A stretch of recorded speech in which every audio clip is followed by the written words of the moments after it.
introduce our speaker for today, Julien Martineau. He, after have taught French second language at Marianapolis College for almost 10 years, he became a pedagogical counselor, educational counselor at Institut Agrimentaire du Québec, Saint-Hyacinthe in 2022. He is very active and it seems like he's been here for years. As a teacher, Julien would really make the students read in class and make them think and use their critical thinking. For him, humor, creativity, and dialogue are very important in teaching. So have a pleasant webinar, everybody. I will now hand it over to Julien. Thank you, Nicole, for this invitation and great introduction. I'm going to share my screen. That's not the right screen. I'm sorry. Okay, here we go. All right. So, a bit of an intro. We are going through a snowstorm. I have my kids at home. I've got my COVID set up. I've got my girlfriend doing corrections here. So there might be some noise, but that's part of the game. So, as I was saying, I'm going to give a presentation on CourseFlow, what it is. I think you already have a good idea, but I'm just going to give you a guided tour of how I use it, the basic functionalities. It's really an initiation, an intro, if you will, and then you can maybe dig further into it if you want to explore further. So for me, the objectives today is as a pedagogical counselor, as a guidance counselor. At the end of the presentation, you will be able to understand the functioning of CourseFlow and different levels. It's centered around 3 different levels: programs, courses, and pedagogical activities. Personally, I use the program function a lot. You'll be able to navigate through and in the program part and use the basic functions. You will have your basic commands, add some classes, modify things, and create a program that works for your institution and used as a tool, and use CourseFlow as a follow-up tool, really. So I don't know what your roles are specifically in your institutions. Of course, as a guidance counselor, we are always called to have a macro vision, to really have a higher level view of the programs, and each institution has specific tools that they use. So Excel, for example, will be important in our work and the evaluation tables and all of that. But I think all of us have our own different set of tools. And when I arrived at ITIQ, I went into guidance counseling. These are not questions I asked initially of myself. And CourseFlow came in really quickly, and I was able to have one set of tools that I could use all in one place. So I'm going to show you all of that. So just to give you a bit of a context, a little bit of an index of what we're going to do today. The different levels, program, courses, ped activities, exploring, and conclusion. As I said, I'm really going to be hands-on today. I'm going to do a lot of demonstrations. I'm going to show you stuff live and how it works, the different functions and how to do things. If there are things you don't understand or I'm going too fast, as Nicole said, please ask questions. Tell Nicole, and I will stop and check in and make sure everything makes sense. First of all, where does CourseFlow come from? I think it's important to give you some context. CourseFlow was developed by SALTISE, which is supporting active learning and technological innovation in studies of education. So SALTISE is a community of learning that is really present on the Anglophone side of the college system. I got to know SALTISE when I was at Marianapolis. It's an Anglophone cégep, so it's really a community that develops tools like CourseFlow, like Idealite, that will also create events, conferences, that will hand out prizes, put forward innovation in pedagogy and active education. So it's an organization that is well known on the Anglophone side. And well, what happened, how I discovered CourseFlow, as I said, when I began as a counselor, pedagogical, as a guidance counselor at ITAQ, I had some programs, and I had an old colleague, a colleague that has been a colleague of mine for a long time, Nicole, who just won a prize from SALTISE for the development of CourseFlow. So I gave her a call, we discussed, and I saw very quickly that this would be a very useful tool in my role. What's really interesting with CourseFlow is that it was developed at the same time as the program was revised. So Nicole was working on updating it, updating the physiotherapy program. It's at the same time that CourseFlow came in. And in their meetings, there were programmers who were there, and they were talking about their needs. What do we do when we make changes? What kind of information we need? What kind of mobility, or how to have the data speak to each other. So CourseFlow was developed at the same time as when we were revising our program, and really came in and met specific needs, answered specific needs, like elaborating a program, doing a follow-up evaluation. It's a tool that is really made for us. And I would say even at the university level as well. I know that the system is a bit different. The needs are different, of course, but there are some needs for following up evaluation and following up skill development with this tool. So it's still not as well known on the French side, because SALTISE was really very present in the Anglophone colleges. So it's a tool that really would be useful and great for all colleges, CEGEPs. So before I begin with CourseFlow, get into the crux of things, I'm just going to give you a bit of an overview how it works. So you'll have a project, a central file, where you will incorporate your programs, so pre-university programs, technical programs, and then the rest are options. You can go far in adding classes and adding levels of learning, activities within that program. So there's 3 different levels, 3 tiers, if you will, that will connect. So you can really stay at the program layer like I do. You can go further and drill down in the course level that connects both.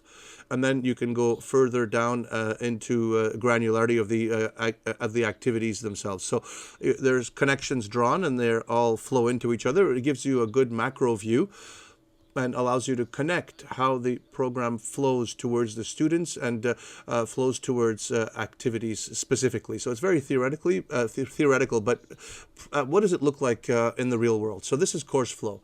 If you want a CourseFlow account, it's very simple. You go to CourseFlow SALTISE, and you will have access. All you need is an institutional address. It's a product that is free. It's a product that is developed by people here.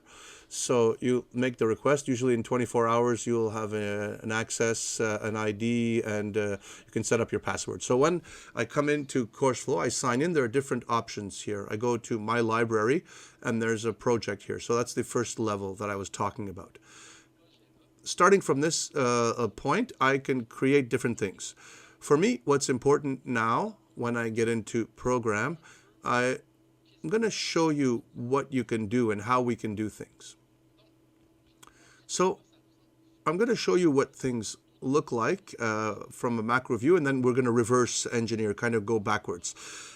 In a program, when we put together a program, when we get to the end point and it is ready to be launched and it works and it's efficient, this is what it will look like. This is my profile in a tech management program and agri-business corporations, companies. I'll have my classes. I'll have my contributor disciplines. ITQ, we don't have any departments. We have program teams. We have disciplines and connected subjects, engineering, animal health, and I will have different levels here with the different classes. And when I look at these different classes, I can click on them. And then there are the number of credits, the weighting, and we'll have the skills that are related to that. So that's interesting, but where it becomes more interesting is where I can see the matrices of information, the number of skills I develop per class, the number of classes per different skill. So that's very dynamic, but visually that's what it looks like. How do I work with this? Well, just a second here. This is just a draft really, but I'm going to show you a bit further the advantages. And you see here, I don't know if you're the same as me with this, but you maybe want to revise or evaluate a program. And we are really in last minute changes where we will have information, a quick view of information on the program. So if I go to other views, I have table here. I can get the information I need very quickly. A matrix, a table of classes and competencies, skills that we want to develop. So there are the different skills there and the classes. And I want to make sure that all these skills are covered in my program. So none of them have been forgotten. They've all been covered somewhere. And especially now for me, that part is, these are my credits. These are the weighting of these classes, the hours, and in a program where you do a revision, you have to get to the right point at the end. It has to all add up. So why I find CourseFlow very useful, more than an Excel file, if it doesn't really work and I change things. For example, for this class, I have a 2-2-1. And I have 4 hours in specific education. Okay, I'm going to change this. I'm going to put 1-2-1, 3 hours in specific. It's good. That's good. Then I will go in my other class here in accounting, and I will put here as well a 2-1-1 with a 3 in specific. Then automatically, when I go and look at this table, I will see that there are 2 hours missing. Usually I should be at 1:30. So it's a way where you make changes and you can see the immediate effect, if it aligns, if it all adds up or not, if everything is the right proportion. And I see instantly the changes and they will show up on this table. Sorry, Julien. I see that you're using an interface which is in English, but I think it should be in French. No? Well, the best way I have to change it, I'm in my email here, there's the EN for English, and if I just change it to FR, it will be the French interface. The French interface has started to be developed. Sometimes there are some words that are not exactly correct. Some of them are not translated, so view program outcomes. That's not French, but it's not completed, but it works well. They're still working on it. So you can toggle back and forth. But in general, I use the English one because sometimes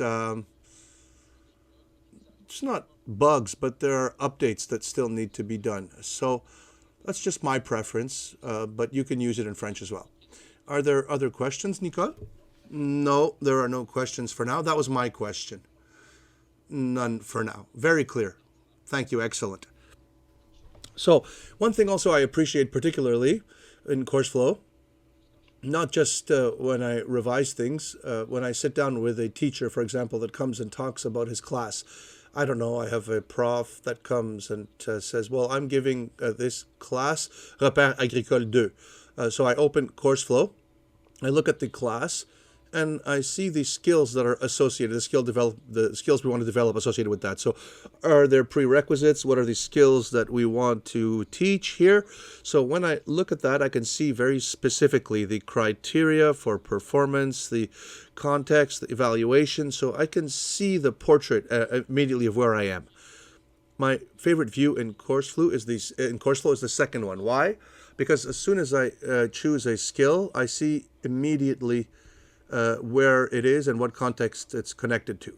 So if I take Y here, this one here, Repères Agricoles 2, right away I can see where it is.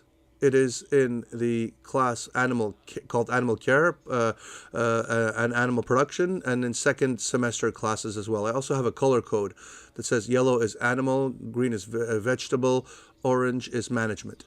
And that, I would say, when we want to look at this very quickly, where are we with skill development? Where are the specific skill? Because we work with specific skills that we want to develop per program.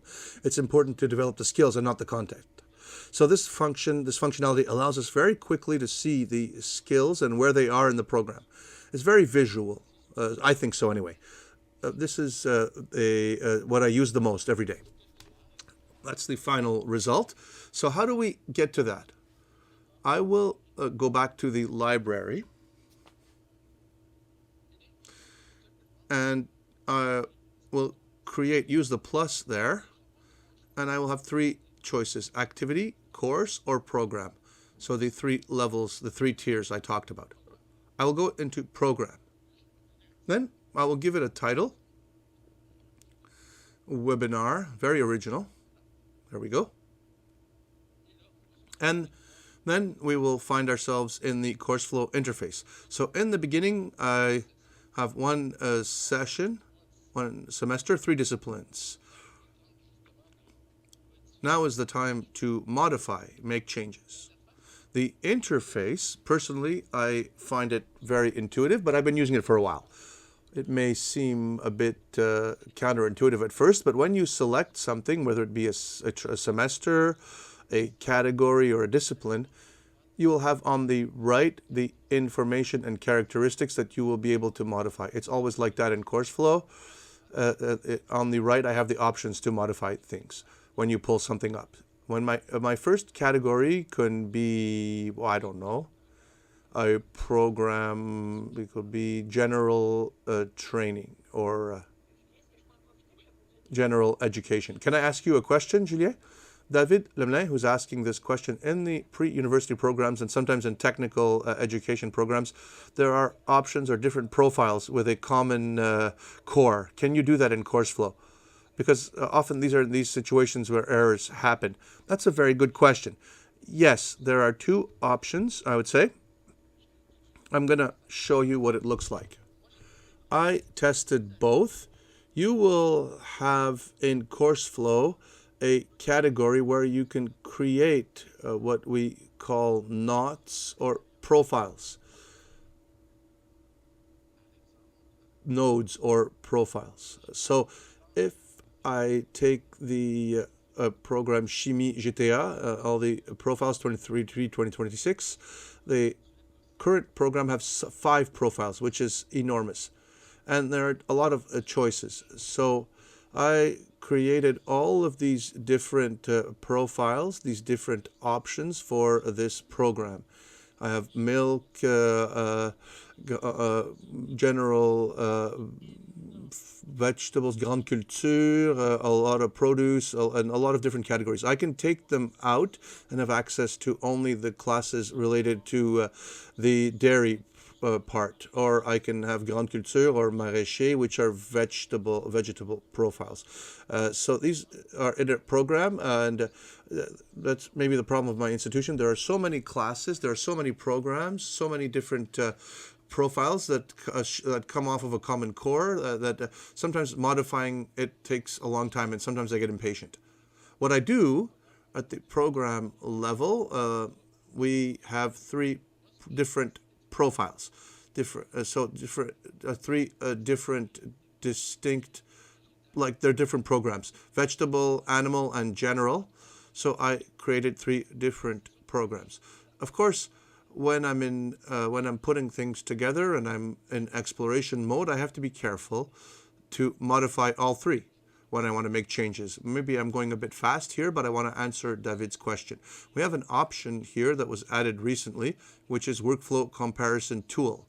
So when I open this tool, I can have different programs, the 3 profiles, different, so exploration, I would have my profile here, the animal one.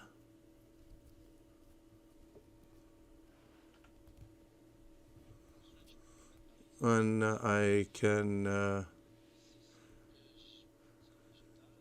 go into végétal, and I can do 2, 3, 4, and I can quickly see do I have the same information? Is it really similar? So you see here I have my classes from term 1.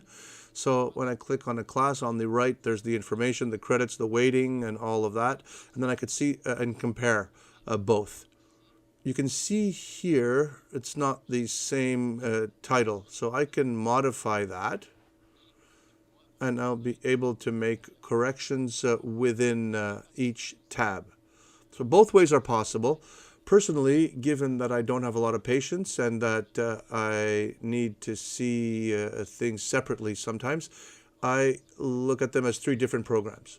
But when I want to make modifications, I will always go use the comparison tool and make sure the workflow comparison tool and make sure everything clicks and fits and jives together. Is that good? Does that answer your question? I hope so. Yes, yes, it should answer his question. I imagine so. Let me check in the chat. Okay, sorry. There's Evelyn who's asking the question. And I'm sorry, I hope I'm not interrupting you too much. How do we get this view that you just showed us? Where do we click for the comparison? For the workflow comparison, you have to just go into the project. So I will get out of this and I will go into project. Project is really at the file level. It's really at the file level, it's the same color. So when I get to that, there's different options here on the top. And under the 3 little dots, I will have workflow comparison tool. There are other ways to do it, but this is the fastest way to get there. When I'm in a project, I can use this workflow comparison tool.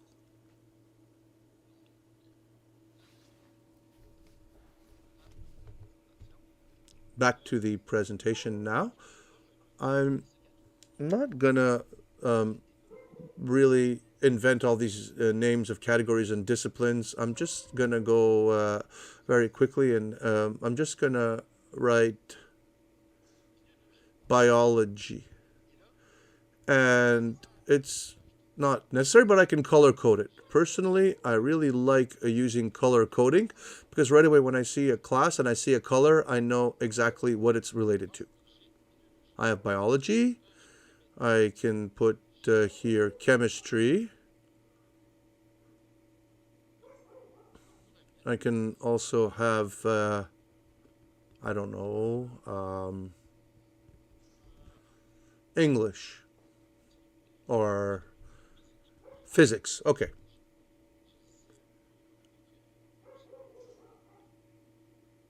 Here we go.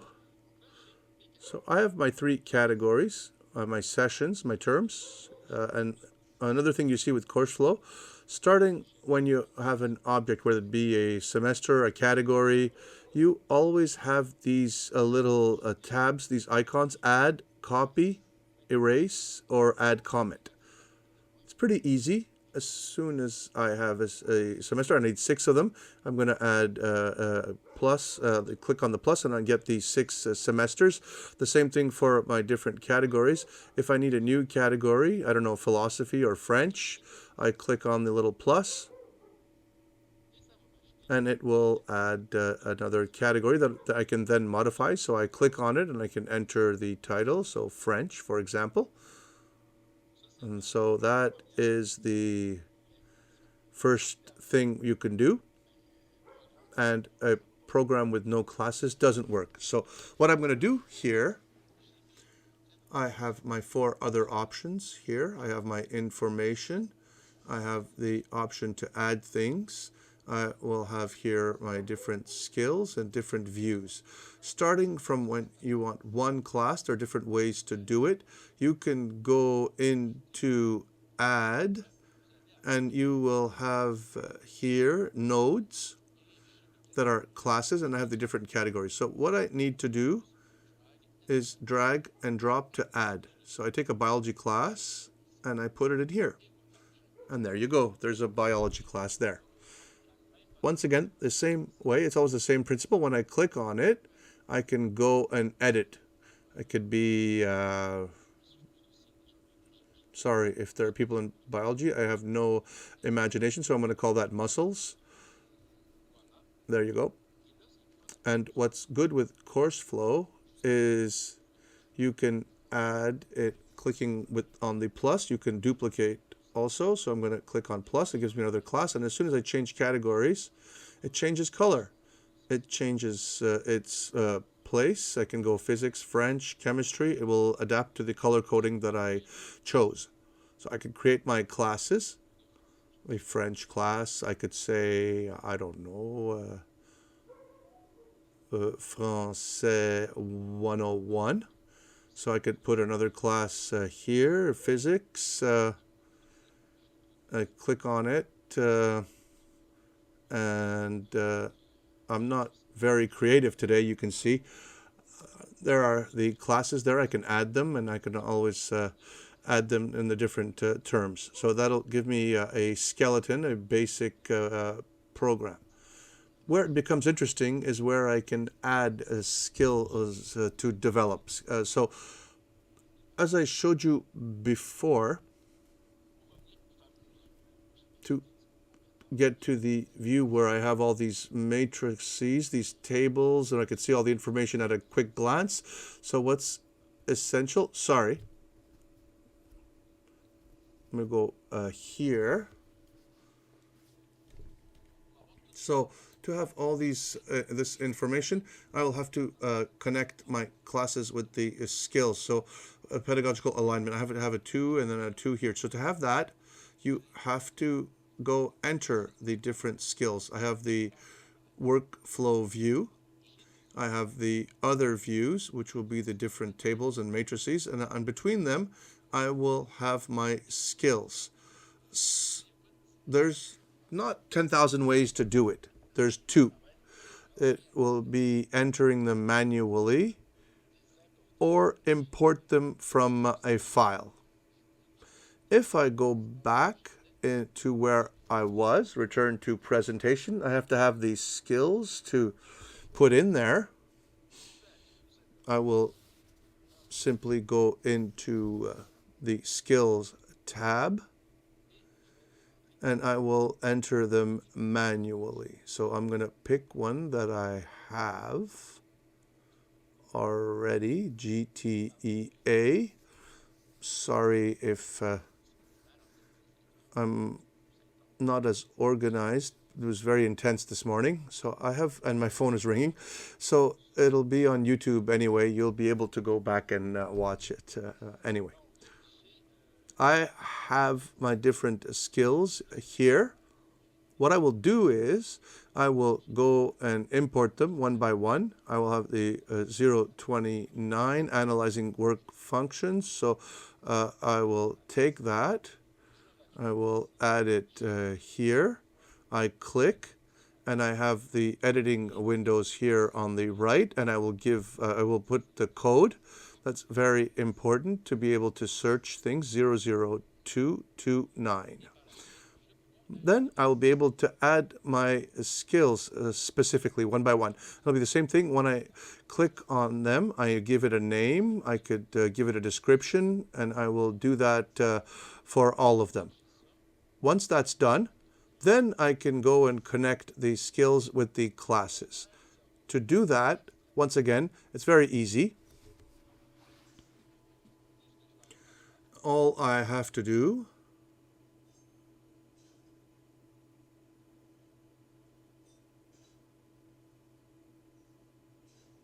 you see here the program. I have the classes that are there, but I don't have the numbers that tell me what skills they're related to. What I need to do in this little tab here, I'm just going to click on the 3 little dots. So outcomes. I have all the outcomes that I've put in. So when I was at the old version, I had one outcome. I only have the first one here. So I've entered all of them, and all I need to do is to take that and to drag and drop, and there you go. There will be a number there that says that I have all of them, the number 1. Makes choices. Sometimes you'll choose certain outcomes. Maybe I'll take one element of an outcome and bring it and drag it here. Maybe 2 and bring them here. I will then have connections, linkages. we do that. And what's interesting, once again, is that as soon as I get into the other views, I have the outcomes associated with that. So when I get into my table here, my outcomes table, I'm not going to have much yet because I didn't enter a lot of data. So it depends on what I've built, really. That's the basis of the foundation that will allow us to have a practical view, a macro view of a program. I click on something, there's the information. I know how many times it's been viewed, what it's associated with, what the outcomes are. And once again, when I click on a class, I can put the name, but I also the number of credits. It could be the number of hours, or I choose credits. You can put your weighting, ponderation, and general training or specific education. So at the table at the end, we'll put it in a category. How many hours I have for general education and specific, more specific classes. That's the program level. Julien, I don't want to interrupt you too much because, yes, go ahead. So the first one is Julie Provencher.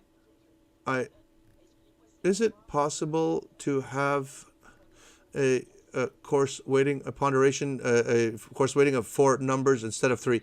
The fourth number being, I'm very much looking at it on the basis of hours. I'm going to ask Julie to give us some more information. Another question, that's Evelyn. How can we add the prerequisites? Yes, thank you. Good question, Evelyn. So yes, that's important. What I like here is it's very visual and instinctive. So to put a prerequisite, we will just draw a connection between 2 classes. So if my mother would be so disappointed. If I had a prerequisite between this class here, agricultural machines and production equipment, just click on this little circle and just click on it and drag it down and connect it to the next one. And then I will have a direct line, which means it's a prerequisite. I can even name that prerequisite. I can say that a prerequisite class. I can say in different institutions, sometimes there are prerequisite classes that are less than 50% or essential, or I could say it's essential. It's really a 60%. And then I will have a essential there. I could even have required classes. Sometimes for certain programs, these 2 classes have to happen at the same time. So I can have an arrow here from maraîcher to grande culture, and I click on the arrow, and I could say I would like them to have a dotted line, which maybe signifies something else, maybe a required class or classes that you have to take together. So what you do with prerequisites really is to draw these lines between your programs. And if you want to modify them, you can click on them. And you have here the option of giving them a name, to give them a label, to have a dotted line, or erase them even. I have other questions. Another question from Marie-Claude Hull. And then Viviane gave us some more information about her question as well. Can you share a class with colleagues so that they could add it to their program? For example, French classes in the general portion. Or Julie also asks if you could transfer the property of the program, transfer it to somebody else, for example. Or if it's an excellent question. Both questions are excellent. An advantage of CourseFlow, I'm going to show you here, is you can be many people working on a document. I would say that in my personal practice, I will give access to certain people, but I'm the only one that really is this excited about CourseFlow. So I don't have other people that are like me that will play with it as much as I do. But if you have many people in a team who want to modify, explore, have access, it's possible. You have permissions here you can give. So this is one of my profiles. And I have over 8 people who are viewers, who have viewing rights. But I could say modify and search for a person specifically with their email address or their name. If I look for Catherine Réaume, then Catherine Réaume, who's there, another Catherine, I can add and I can give different rights, editing, commenting, or viewing. I can always share with people that are in CourseFlow and give them different permissions on programs and files. And a new thing that's really fun, I can generate public links now that will allow us to see the CourseFlow without being registered in the platform. So that's really practical. For example, I'm presenting my new program to the team at the end of February.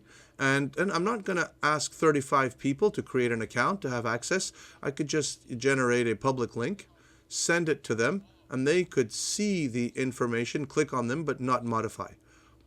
I don't know if that answers your question. For the other question, can I take a class and share them with somebody? There are two ways to do that. When you're in a program, you can add people, as I mentioned, with the three little dots, or you can export and import. So when you go to export, you'll be able to export outcomes that are skills in the CourseFlow language, nodes that are classes, really. So if I click on nodes and I want an Excel format, they see that it'll be exported in that format. It's an Excel file. This is what it will look like. So here I have the information, the week, the node, the name of the class, etc. Standalone, it's not really useful, but when I go into CourseFlow and I have a new program, or for example, a program I haven't flushed out yet, haven't created yet, I can import them. Here, I think I click on this here. It won't be instant. I could, for example, import nodes, and I can choose the file and I can import it, and it'll take a few hours to 24 hours in general. So if I select import files, so I'm going to select the outcomes and hit send. Your file has been submitted. Please wait while it is imported. There you go. So now I have my classes that were imported there, and I'm going to go and play with them, place them. So the other ones are not there yet. It can take an hour, sometimes up to 24 hours, but usually closer to an hour. So I can have the classes that way. The other way, I'm going to show you a bit. Well, I'll show you now. We're here. So the Explore tab. This is something really fun. It's based on the idea of sharing practices. When you have classes, programs, or activities, you can use share mode, have them public, make them public. So I can go and look at different things. I can search by activity, by program, by courses, by activity, by discipline as well.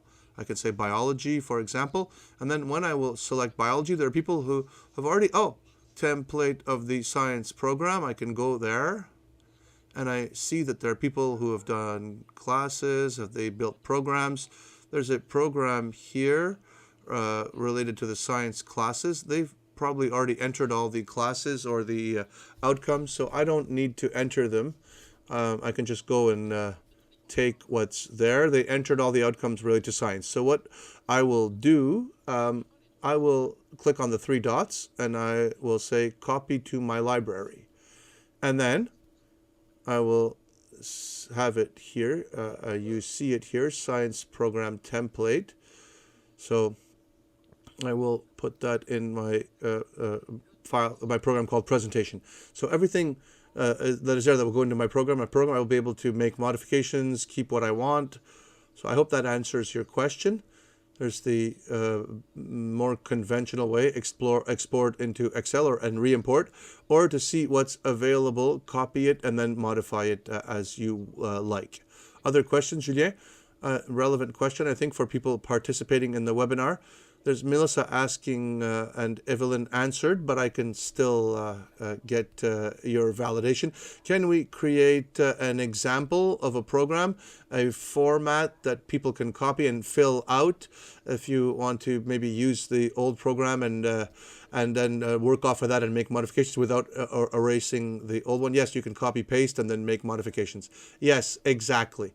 So I can copy a program and then change it that way. Najwa is asking, can we work in collaboration on a program? I think you answered that. And you can leave comments and annotations as well. I mentioned that because sometimes when we are working together, for example, you can leave a note. There's a Word file where I can leave my comments without modifying the text. I can do the same thing. They can do the same thing as well. It's very practical, very useful. So can you have a 4 code number? She says that the 4th number is the weighting of for example, interns in nursing, for example, so to calculate that task. So to my knowledge, we will go see what it looks like. I don't think that you can put the 4th number because for us, internships is counted individually, separately. So I have 3 categories here.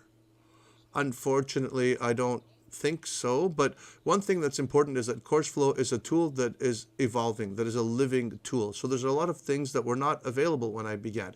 So it's still being updated and evolving. So it could be that in the next years, if it's a need, if we need more personalization, power to modify things, it may become available. But for now, it isn't.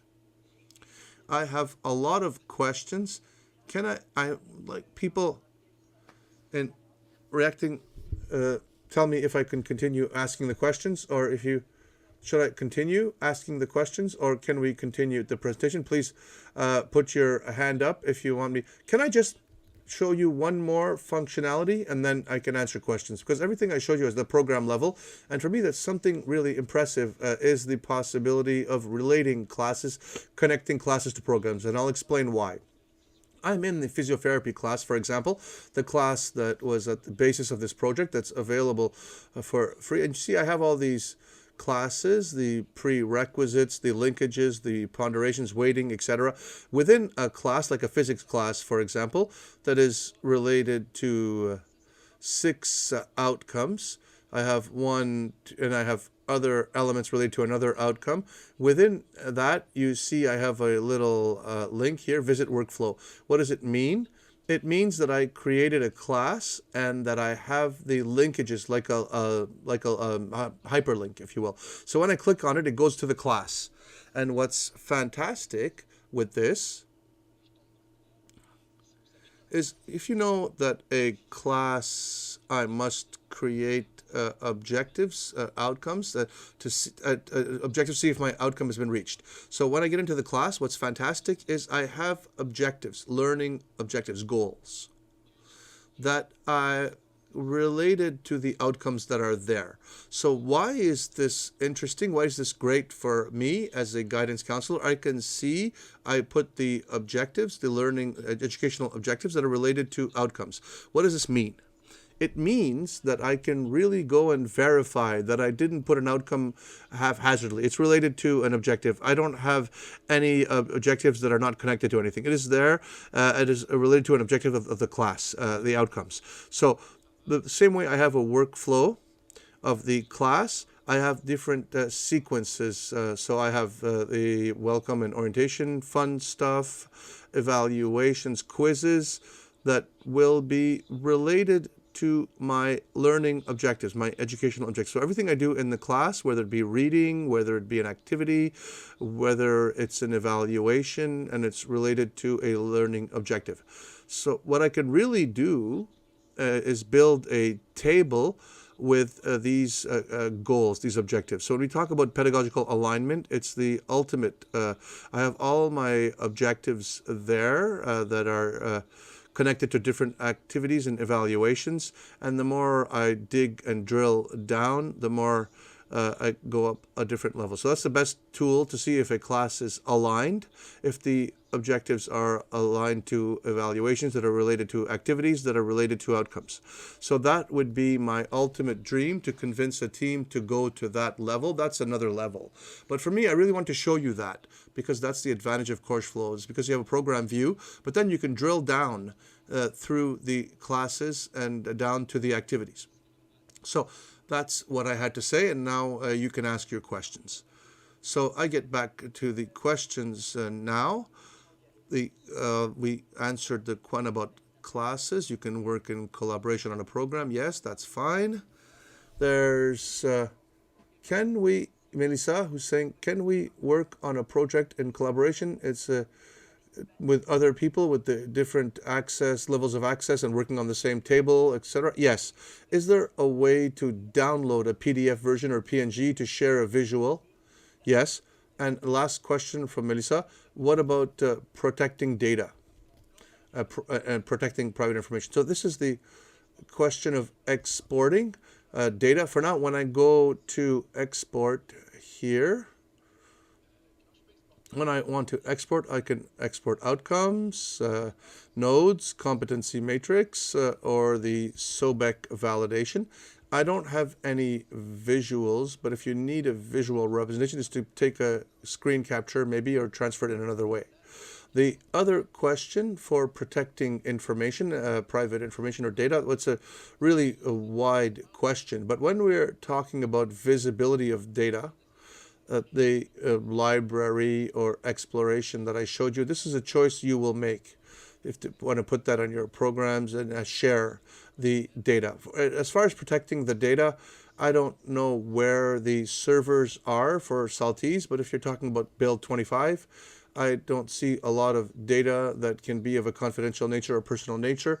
There's no teacher names that I write or any personal information, but I don't want to say something wrong in terms of where these servers are, or in my mind it must be done the right way, I think, but I can't, I don't know really. I can't tell you. Denis Cote, who I think that's already been answered, but me a demonstration, how can you have collaborators if you want to have people be able to read or edit, or yes, so when you go here, you have the sharing tab or permissions. It's the same thing. When I click on it, you will generate a public link that will be a read only. Or if you want to add people, these people must be already in the CourseFlow ecosystem. So they have to have a name, a username.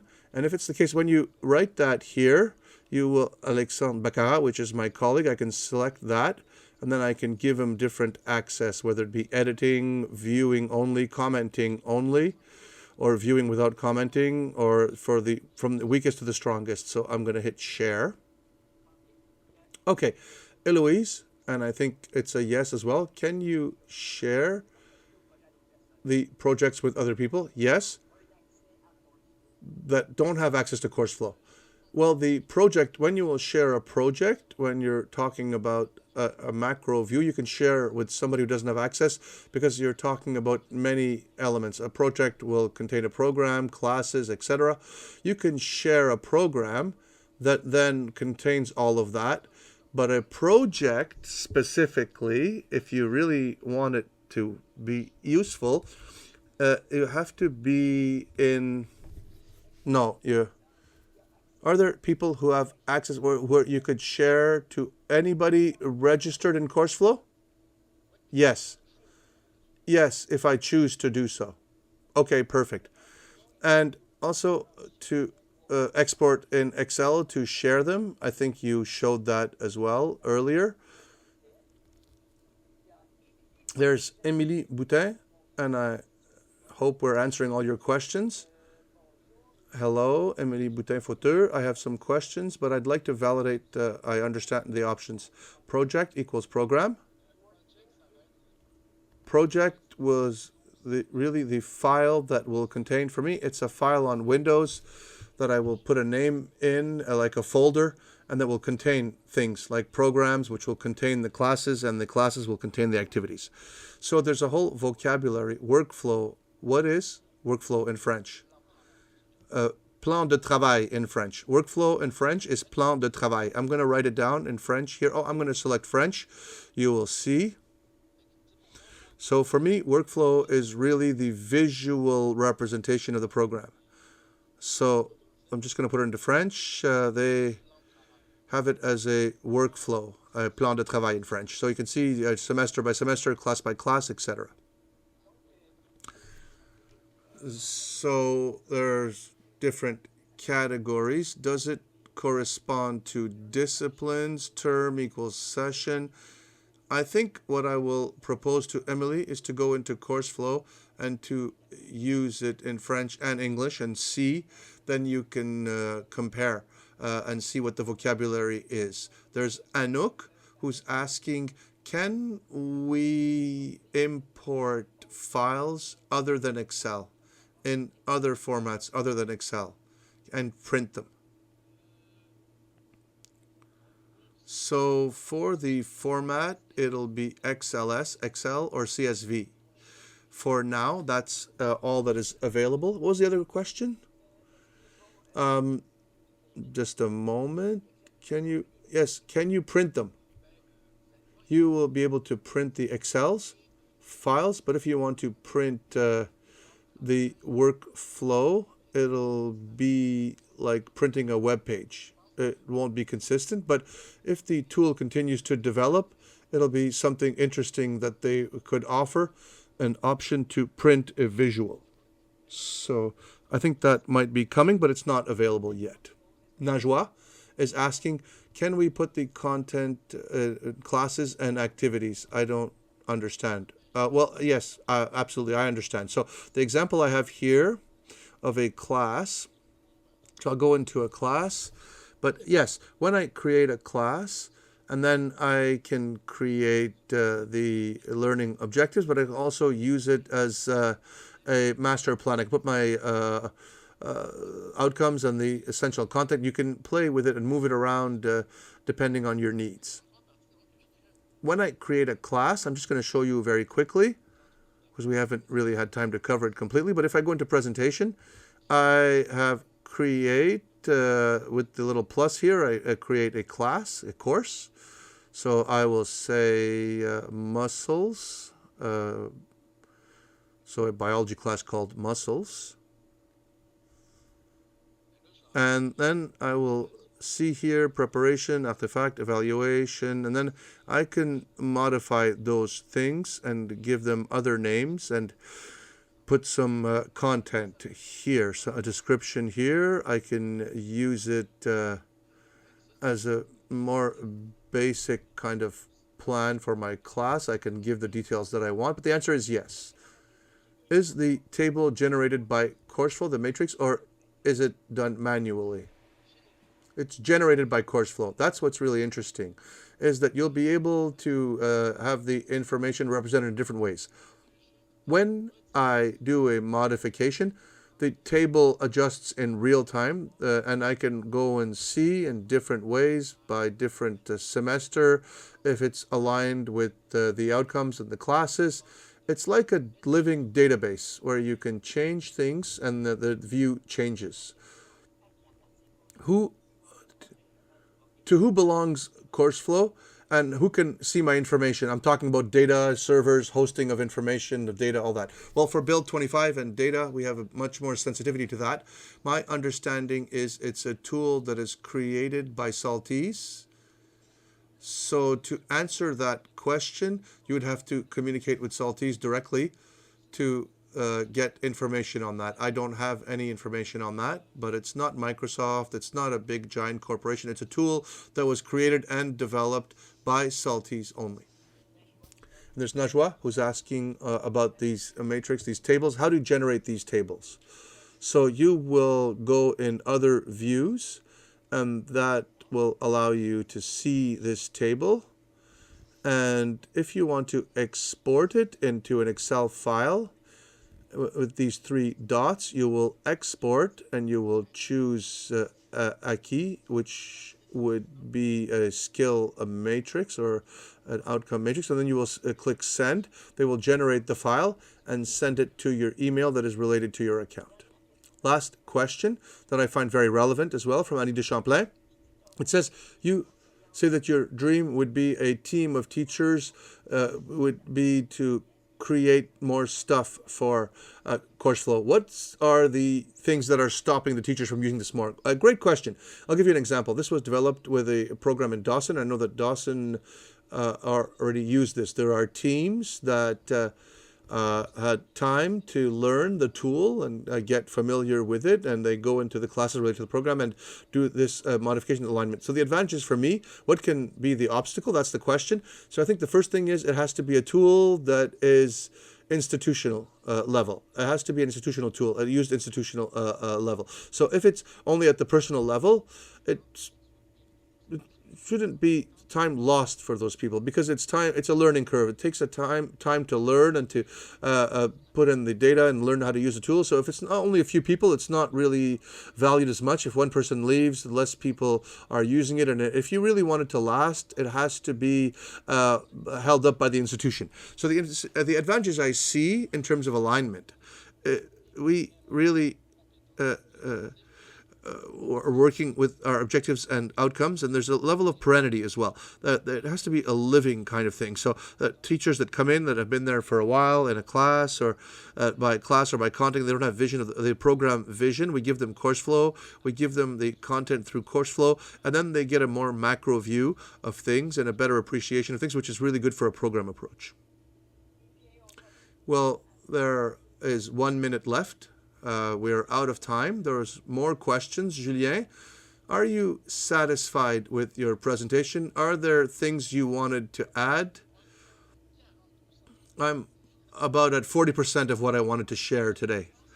But it's always like that. This is a really big software. So are there ways to help learn CourseFlow? Are there any resources on the website? There's FAQ on the SALTISE website, Q&A.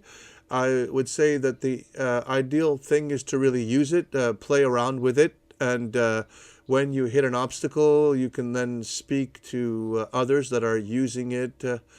I try to answer all the questions possible. I'm very busy now, but if you have any questions, you can write me, and I may find the time to answer you.